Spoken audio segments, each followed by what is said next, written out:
జై శ్రీరామ్. మీ రైతు బిడ్డ ముద్దు బిడ్డ. హాయ్ ఫ్రెండ్స్, ఎలా ఉన్నారు? బాగున్నారా? శుభోదయం. అందరికీ ఆదివారం శుభాకాంక్షలు తెలియజేస్తూ ఈరోజు కొత్త పల్లెటూరి రైతు వంట ఏంటంటే చూస్తున్నారు కదా, ఇగో వంకాయలు, నల్ల పచ్చి మిరపకాయలు, నల్లటి బాగా కారం ఉంటాయి. అట్నే ఉల్లిపాయ ఏదమ్మా, ఉల్లిపాయ, ఇంకో ఉల్లిపాయ, ఈ మూడు కలిపి పచ్చడి మంచిగా ముక్కలు ముక్కలు కోసి మన రోట్లో పచ్చడి నూరుకోవటం. ఇంక ఇందులో ఏం వేసేది లేదు.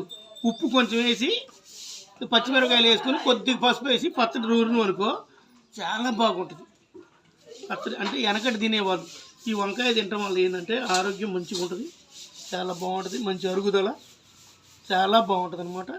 కాబట్టి మీరందరూ కూడా ఖచ్చితంగా ట్రై చేయండి. వంకాయ పచ్చడి ఈరోజు వంట. శుభ్రంగా వంకాయలు ముక్కలు ముక్కలు కోసి, ఈ నల్ల మిరపకాయలు కూడా ముక్కలు కోసి, ఉల్లిపాయలు కట్ చేసి దగ్గరికి కట్ చేయాలి. ఉల్లిపాయలు పెద్ద ముక్కలు కాకుండా. ఇందులో పుచ్చులు ఉంటాయి, మళ్ళీ చూడండి వంకాయల్లో పుచ్చులు ఉంటాయి, చూసుకోండి, పురుగులు వస్తాయి. పురుగులు కట్ చేసి, పురుగులు ఉన్న మందం కట్ చేయాలి, పురుగులు కట్ చేసి కాదు. ఇదిగో పురుగులు ఉంటాయి, ఈ పురుగులు అంటే తీసేసి పక్కన పెట్టి మంచిగా శుభ్రంగా కట్ చేసి, అంటే ముక్కలు ముక్కలు కోసుకోవాలి. కోసుకొని కొద్దిగా నూనె వేసి వేయించుకున్నా పర్వాలేదు, వేయించుకోకపోయినా బాగా నూరాలి.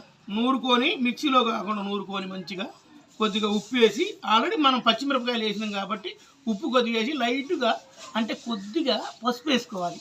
పసుపు వేసుకొని ఇంక నూరితే 10 నిమిషాల్లో రెడీ టు పచ్చడి అంటే తయారైపోతుంది. ఇట్లు మీ రైతు బిడ్డ ముద్దు బిడ్డ.